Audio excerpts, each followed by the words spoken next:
श्री महाप्रज्ञ गुरवे नमः। जिसके सांसों में रहता है शाश्वत शांति का स्पंदन, उस महाप्रज्ञ को वंदन, उस महाप्रज्ञ को वंदन।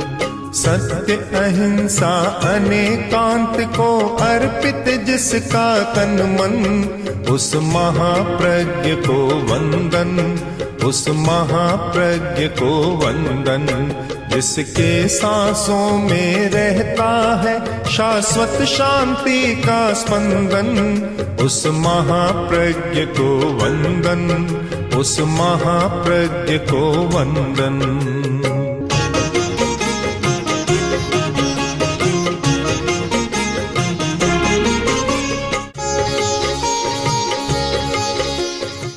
अहिंसा का एक पक्ष है नैतिक मूल्य, नैतिकता। नैतिकता के बिना अहिंसा का विकास नहीं हो सकता और अहिंसा के बिना नैतिकता का विकास नहीं हो सकता। दोनों अन्योन्याश्रय, तर्कशास्त्र का एक पक्ष होता है अन्योन्याश्रय, पर एक दूसरे पर आश्रित है। एक प्रश्न बार बार उभर कर आता है कि वर्तमान में अनैतिकता ज्यादा क्यों बढ़ी। पैसे का लोभ तो पहले भी था, स्वार्थ पहले भी था, बड़प्पन की भावना पहले भी थी, महत्वाकांक्षा भी पहले भी थी। अनैतिकता को बढ़ाने वाले ये सारे कारण समाज में, व्यक्ति में पहले भी विद्यमान थे, फिर भी अनैतिकता का ग्राफ इतना ऊंचा नहीं था। इसका कारण क्या है? जब कारण पर चिंतन करता हूं तो लगता है कि तत्व विद्या का अभाव, दार्शनिक चिंतन का अभाव अनैतिकता को बढ़ाने में बहुत महत्वपूर्ण भाग अदा कर रहा है। जिस व्यक्ति के मन में आत्मा का प्रश्न है, परमात्मा का है, स्वर्ग या मोक्ष का है, या दुर्गति से बचने का है कि मेरी दुर्गति न हो, पुनर्जन्म का प्रश्न है, तो एक अंकुश लगता है अनैतिकता पर। अनैतिक आचार और व्यवहार पर जरूर रोक लगती है, एक ब्रेक लगता है कि यह ठीक नहीं है। जीवन की रफ्तार को भी थोड़ा धीमा करना जरूरी है और कुछ तत्वज्ञान करना जरूरी है। आत्मा, पुनर्जन्म और कर्म, बस तीन बारे में जो व्यक्ति जानता है, सचमुच एक ब्रेक है। कभी यह काम करूंगा तो गति अच्छे नहीं होगी, नीची गति में जाना पड़ेगा। मैं आदमी बन गया, मनुष्य बन गया, अब कम से कम इसे नीची गति में तो न जाऊं, पशु योनि में तो न जाऊं। शायद जैन लोग भी नहीं जानते होंगे, महावीर की वाणी को जाने तो स्थानांक सूत्र में लिखा है कि झूठा तोल माप करने वाला पशु बनता है, तिर्यक योनि में जाता है। अब जिसके सामने यह बात रहती है कि झूठा तोल माप करने वाला मनुष्य मरकर और पशु योनि में जाता है, भैंसा, सुअर, कुत्ता, पता नहीं क्या क्या बनता है, तो शायद वह ब्रेक उसको बचाती है कि मुझे ऐसा नहीं करना चाहिए कि मरने के बाद पशु योनि में जाऊं। ऐसा सोचना पड़ता है, पर जिसे ये ज्ञान ही नहीं कि मरने के बाद कहाँ जाऊं न जाऊं, कभी सोचता ही नहीं, न आत्मा बारे में सोचता, न और बारे में सोचता, तो सब कुछ कर सकता है। आज बड़े बड़े लोग बड़े बड़े घोटाले कर रहे हैं, और अब घोटाले से आगे एक शब्द और जुड़ गया, महा घोटाले कर रहे हैं। कारण कि बड़े लोगों को तो मरना नहीं है और मरकर फिर पैदा नहीं होना है। सही अर्थ में तो नास्तिक वे हैं, उन्हें न तो मरने की चिंता और न मरने के बाद फिर पैदा होने की चिंता। जब दृष्टिकोण यह है कि सब कुछ मिल गया, अब जिसका उपयोग जितना करना हो कर लो, फिर तो पता नहीं क्या होगा, कुछ सोचते भी नहीं इस बारे में। अगर आदमी सच्चाई का चिंतन करे, सत्य का चिंतन करे, वस्तु स्थिति को जाने कि आगे भी जीवन है, मरना है, मरने के बाद भी कुछ होना है, और होना है वे किस आधार पर? अपने आचार के आधार पर। अच्छा आचार, अच्छा विचार तो अच्छा होना है, अच्छा नहीं है तो आगे फिर वैसा होना है। किंतु यह एक लोभ का आवेश इतना शक्तिशाली है कि सब बात को आदमी भुला देता है। तो यह लोभ और स्वार्थ इतना क्यों बढ़ा? कि तत्व ज्ञान के अभाव में बढ़ा है। शायद ही कोई ऐसा बड़ा उद्योगपति, बड़ा राजनेता होगा जो आत्मा, कर्म, पुनर्जन्म के बारे में भी चिंतन करता हो। मैं आक्षेप तो नहीं करना चाहता और किसी पर कोई दोषारोपण भी नहीं करना चाहता, पर लगता है कि अगर 100 राजनेताओं को, 100 बड़े उद्योगपतियों को और 100 बड़े व्यापारियों को जो घोटालों में लिप्त होते हैं, ऐसे लोगों को खड़ा करे और उन्हें पूछा जाए, कभी आत्मा के बारे में सोचते हो? कभी पुनर्जन्म के बारे में सोचते हो? मरने के बाद क्या होना इस बारे में कभी सोचते हो? तो शायद सकार में उत्तर कम मिलेगा। बस एक ही सोचते हैं कि गंगा घर आई, हाथ धोई ले तो धोई ले। अब गंगा स्वयं घर में आ गई, सब कुछ शक्ति घर में आ गई, अब तो हाथ धोना नहीं धोने, तो लोग कहते मूर्ख आदमी है। फिर यह भ्रष्टाचार क्यों न बढ़े? नैतिकता का विकास फिर कैसे हो? एक बड़ा प्रश्न है। आखिर नैतिकता का कोई आधार होना चाहिए। नैतिक क्यों बने? आदमी अनैतिकता क्यों नहीं करे? क्यों नहीं करे? अनैतिक आचरण से एक दिन में 10 लाख की पैदा हो सकती है और बड़ा घोटाला हो तो 10 करोड़ की पैदा हो सकती है। तो फिर अनैतिकता क्यों नहीं करे? और नैतिकता करने वाले को कभी इतना होता नहीं है, तो फिर नैतिक आदमी क्यों बने? एक बड़ा प्रश्न है। आखिर कोई हमारा लक्ष्य होना चाहिए, कोई उद्देश्य होता है और उसकी कोई परिणति, फलश्रुति होती है। न आत्मा का प्रश्न, न कर्म का प्रश्न। यह भी नहीं कि बुरा कर्म है, करूंगा तो मुझे भुगतना पड़ेगा, यह भी नहीं है। कौन सा आधार बनता? इतना हो वर्तमान में कभी समाज की व्यवस्था अच्छी रहे, यह कोई बहुत आकर्षक आधार नहीं है। सब लोग समाज की व्यवस्था के प्रति इतने जागरूक नहीं है और आकर्षण भी नहीं है। अगर सबसे अधिक अनैतिकता की रोक का और नैतिकता के विकास का कोई शक्तिशाली आधार बनता है तो वह है आत्मा का दर्शन, कर्म का दर्शन और पुनर्जन्म का दर्शन।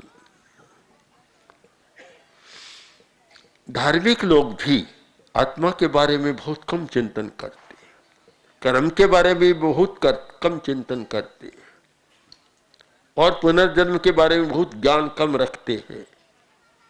इसीलिए धार्मिक आदमी को भी अनैतिक व्यवहार करने में संकोच नहीं होता, हाथ पीछे नहीं जाता। ऐसे बहुत बड़े लोगों को देखा कि जो सुख का जीवन नहीं जीते, शांति का जीवन नहीं जीते। एक किसी बड़े उद्योगपति घर में आचार्य तुलसी ठहरे हुए थे। एक दिन आचार्य वर ने उनसे कहा कि आप भोजन करते हैं तो चारों तरफ से घंटियां बजती रहती है। आजकल तो वह जेब में भी रहता है फोन, पहले पास में घंटियां बजती रहती थी। तो बोला महाराज भोजन करता कौन है? एक छोटा सा लूखा फाफरा खाता हूं बस, और खा ही नहीं सकता, क्योंकि पाचन तंत्र भी लोभ से खराब हो जाता है, बिगड़ जाता है, स्वास्थ्य अच्छा नहीं रहता, पाचन तंत्र भी कमजोर हो जाता है, हार्ट भी कमजोर हो जाता है। खाता कौन है? इतना सा खाता हूं। और फिर मुड़कर बोले, देखिए महाराज आचार्य जी, वह नीचे मेरा ड्राइवर सो रहा है, घर का मालिक तो वह है, मैं तो इतनी छोटी रोटी खाता हूँ, 10 रोटियां खा जाता है, तो मालिक तो घर का वह हो गया, मैं तो नौकर जैसा हो गया कि मुझे कम मिलता है, उसको इतना ज्यादा मिलता है। तो बड़ा कठिन काम है कि सुखी होना, और उसमें भी जब कृपण हो जाए, काम में भी नहीं लेता है। ऐसे लोगों को भी देखा, पास में करोड़ों की संपत्ति, रोटी पूरी नहीं खाती। ऐसी शिकायतें भी हमारे पास भी आती है कि महाराज इतना धन है, घर में पूरा खाते ही नहीं, आखिर काम क्या आएगा, काम दूसरों क्या आएगा। इसलिए संस्कृत कवि ने बहुत सुंदर लिखा कि कृपणेन समो दाता न भूतो न भविष्यति। दुनिया में सबसे बड़ा दाता कौन? कृपण। कृपण कंजूस आदमी जैसा दाता दुनिया में न तो हुआ और न कोई होगा। क्यों? अस्पृशन्नेव वित्तानि यः परेभ्यः प्रयच्छति। स्वयं धन को हाथ ही नहीं लगाता, मरता है तब दूसरों को दे देता है। तो बड़ा दाता तो वही हुआ, एकदम सीधा छोड़ जाता है, भाई दूसरे काम में लो। हमने ऐसे लोगों को देखा है, ऐसे लोगों को कि जो जीवन भर कुछ नहीं खाते, कोई बेटा भी नहीं था, पति पत्नी 2, पूरी रोटी नहीं खाते, अब मरने के बाद लाखों लाखों की संपत्ति को मालिक दूसरे बन गए। तो बिल्कुल ठीक कहा है कि ये परेभ्य प्रयच्छति। शायद प्रसिद्ध बात है, बहुत बार चर्चा होती है। बहुत लोग तो धन का उपयोग नहीं कर पाते हैं, केवल आई है, मेरे पास है, बस इससे संतुष्ट रहते और मेरा नाम बड़प्पन में आ जाए। तो ये सारी स्थितियां क्यों बनती है कि हम आत्मा के बारे में नहीं जानते, कर्म के बारे में नहीं जानते, पुनर्जन्म के बारे में नहीं जानते। हर धार्मिक को कम से कम आत्मा,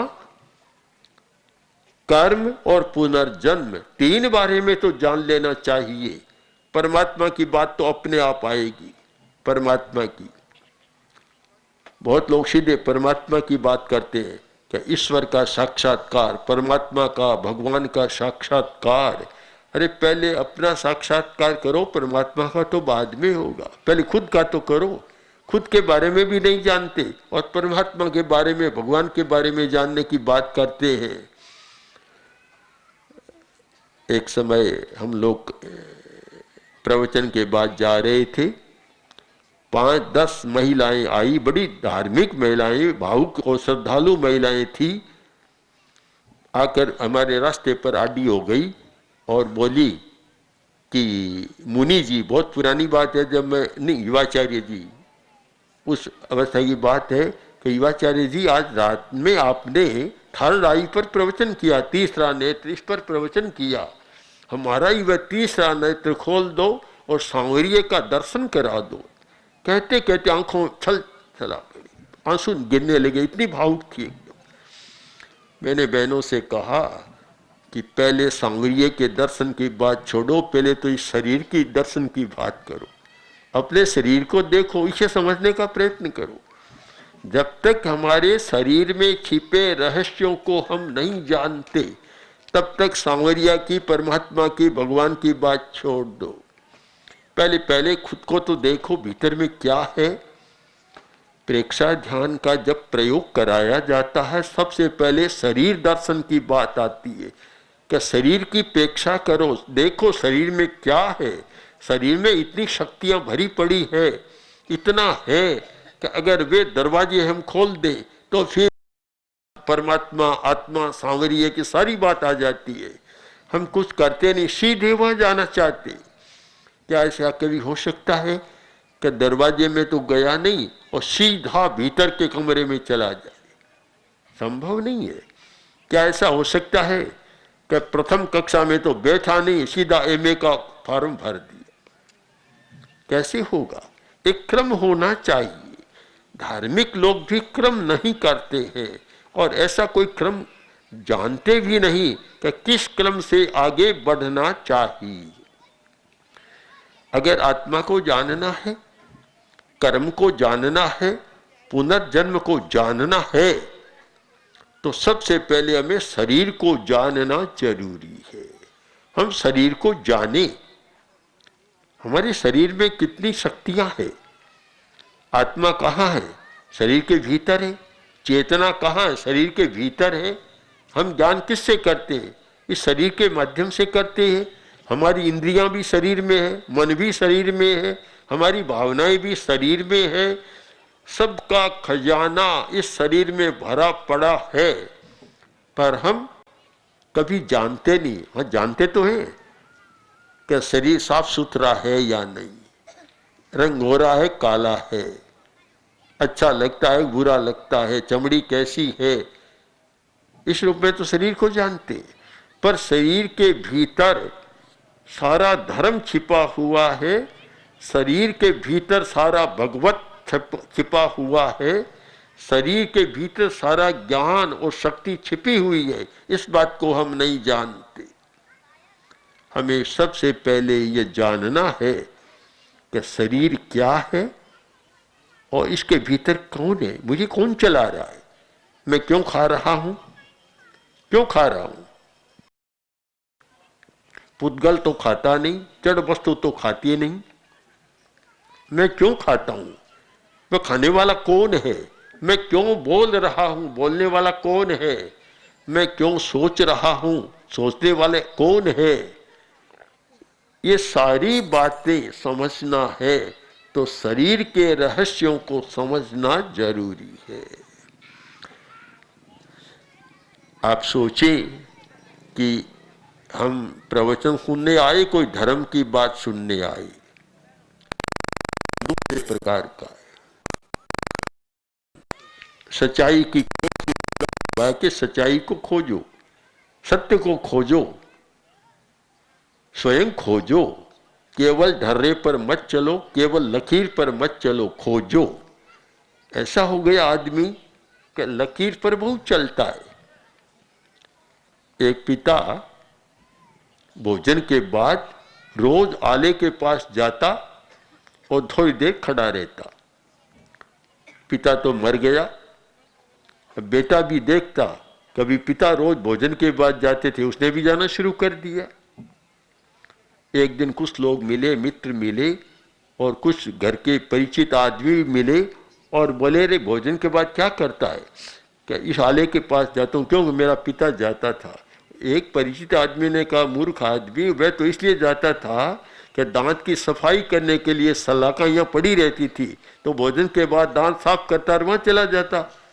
तेरा दांत खराब नहीं, मेरा दांत तो खराब नहीं है, सफाई नहीं करता हूँ। तो फिर लकीर ऐसी बन जाती है कि सांप तो चला गया। एक मठ में ऐसा हुआ था, जो पाली के राजस्थान में एक है, कि सांप निकला और गुरु ने लाठी बजाई, शिष्य चले भीतर थे, सांप को नहीं देखा, लाठी क्यों बजाई ये भी नहीं देखा, पर गुरु के मरने के बाद रोज लाठी बजानी शुरू कर दी। हम कोई लकीरों पर बहुत चलते हैं, सत्य की खोज नहीं करते, स्वयं सत्य खोजे। महावीर वाणी का एक सुंदर पद आपको बताऊं, अपना सत्य में से जा, स्वयं सत्य खोजो, दूसरों के भरोसे मत रहो। भरोसा करना अच्छा है, पर सारा भरोसा मत करो, अपना भी अस्तित्व, अपनी स्वतंत्रता को भी काम में लो और अपने पर भी भरोसा करो, तो फिर धर्म की बात आपके समझ में आएगी। तो मैं अब विषय का उपसंहार करूं और संक्षेप में उसकी बात कह दूं कि आज जो नैतिकता का अनैतिकता का प्रश्न तो बहुत है, और शायद ही ऐसे कोई मंच होंगे बड़े लोगों के जहां अनैतिकता की निंदा न करते हों। भ्रष्टाचार की निंदा न करते हो। करने वाले तो बहुत ज्यादा अच्छी निंदा करते हैं भ्रष्टाचार की, भ्रष्टाचार करते हैं, पर जब स्टेज पर आते हैं तब बहुत अच्छा करते हैं। दिल्ली में एक भाई जो बड़ा व्यापारी है, बड़ा धनी आदमी है, मैंने एक दिन उनसे पूछा कि तुम्हारे वहाँ एक व्यक्ति आते थे जो धर्म प्रवचन या कथा कुछ भी करने वाले, तुम भी जाते थे, आजकल गए नहीं इन दिनों में? बोला अब मैं नहीं जाता। क्यों?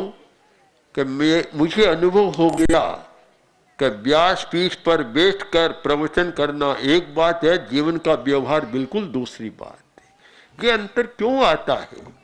हमारी कथनी करने में अंतर क्यों आता है? पैसे की निंदा करने वाला स्वयं पैसा मांगने लग जाता है। ऐसा क्यों होता है? इसीलिए होता है कि हम आत्मा के बारे में जानते नहीं हैं। हम इस बात को भूल जाते हैं कि अशुभ कर्म का बंध अशुभ होगा और उसका फल वर्तमान में भी भुगतना पड़ सकता है, और इसमें न हो तो अगले जन्म में भी भुगतना पड़ सकता है।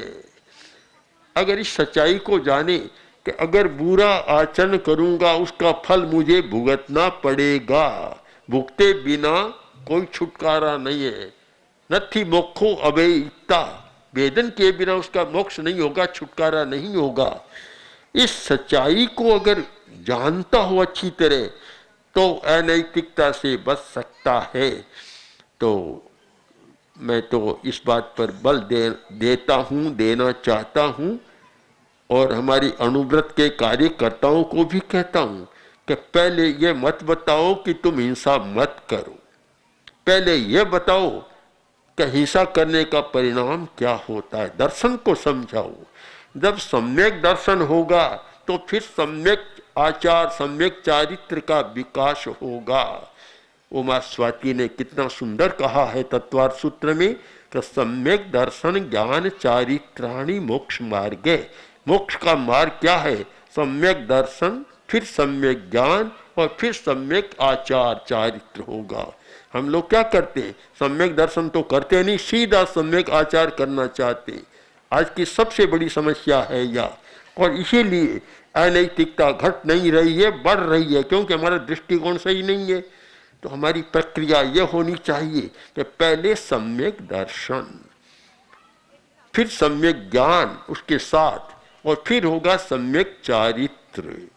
यह क्रम होना चाहिए। अगर मोक्ष का मार्ग में बदल दूं आज के संदर्भ में, मोक्ष मार्ग की जगह आप मान ले जीवन की समस्याओं से मुक्ति पाने का, छुटकारा पाने का मार्ग, तो भी यही मार्ग है। अगर आप जीवन की समस्याओं से छुटकारा पाना चाहते हैं तो पहले दृष्टिकोण को सही करें, सकारात्मक करें, यथार्थवादी करें, सत्यपरक करें, तो आपका ज्ञान सही होगा और फिर आपका आचार व्यवहार भी सही होगा। इसलिए अनैतिकता और नैतिकता के प्रश्न पर विचार करते समय हमें इन तत्व विद्या और दर्शन के जो विषय हैं उनकी उपेक्षा नहीं करनी चाहिए।